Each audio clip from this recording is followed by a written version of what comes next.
తెలంగాణ కోసం కొట్టాడినోడెవడు, ఉద్యమం మొదలుపెట్టినోడెవడు,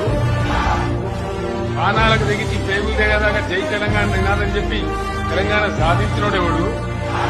సాధించిన తెలంగాణ దేశంలో నంబర్ 1 చేసినోడెవడు, 24 గంటల కరెంటు తెచ్చినోడెవడు, ప్రతి ఇంట్లో మంచినీళ్లు తెచ్చినోడెవడు, లేదా పంటలకు సాగునీళ్లు తెచ్చినోడెవడు,